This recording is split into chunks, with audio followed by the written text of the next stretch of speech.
Hey everyone, I'm here with Steve, Certified Master Home Inspector with Admirable Inspection Services. Today we're going to talk about radon. Steve, what is radon? Why is it such a big thing right now? And just tell us what you know. So radon obviously is gas that's being emitted from the earth below our homes, right? We've dug a hole in the earth to build our homes. Yeah. Mother Nature needs to bite back, and that's ultimately how it goes.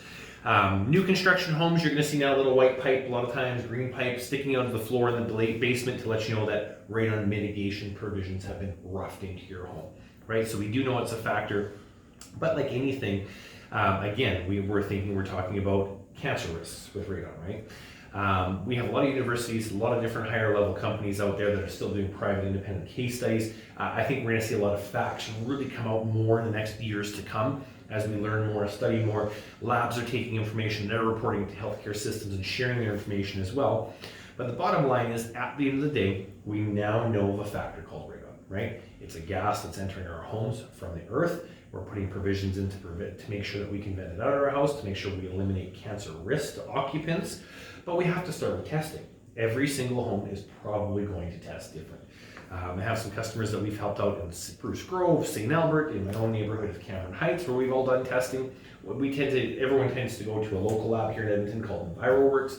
You can get a couple e-perm canisters, have them placed as per directions that they give you at the lab when you get there. Right. You do a year-long test.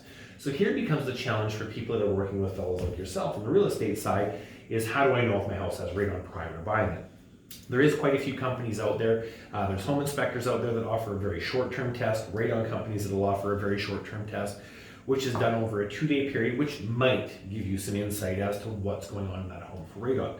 Now, here's where we have to be realistic. We might see a big spike in that home for radon, or we might not see anything in that home for radon during that short test, whether it's a 2-day, a 4-day, or whatever is determined between all parties involved.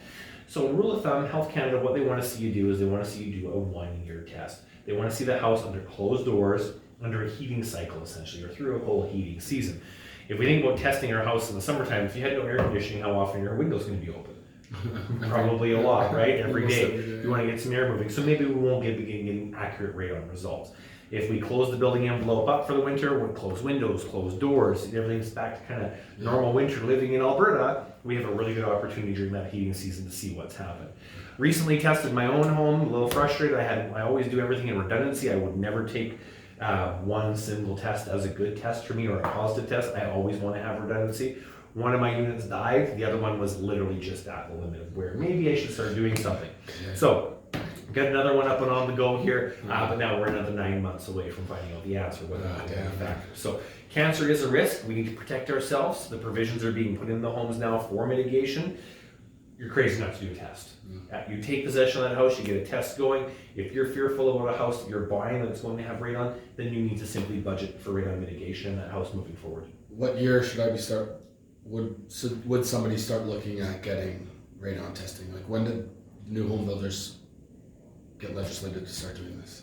So to do testing? Yeah. So home builders are not required to do testing for you, right? No, but they are they required to do put mitigation. mitigation in. When did they start that? So that's within the last few years, right? So we're very recent on that. Okay. But if we're looking at when should we test the home, what year of home should we test, that would be all. If it has a basement, if it has a crawl space that's below grade or a short frost wall, we should be looking at That's it, what we right? want to check out. The odds of a building that's built on pilings out in the middle of Spruce Grove in a rural setting that has no basement, the odds of finding radon in the home, very unlikely. You could test if you so choose, but it might not.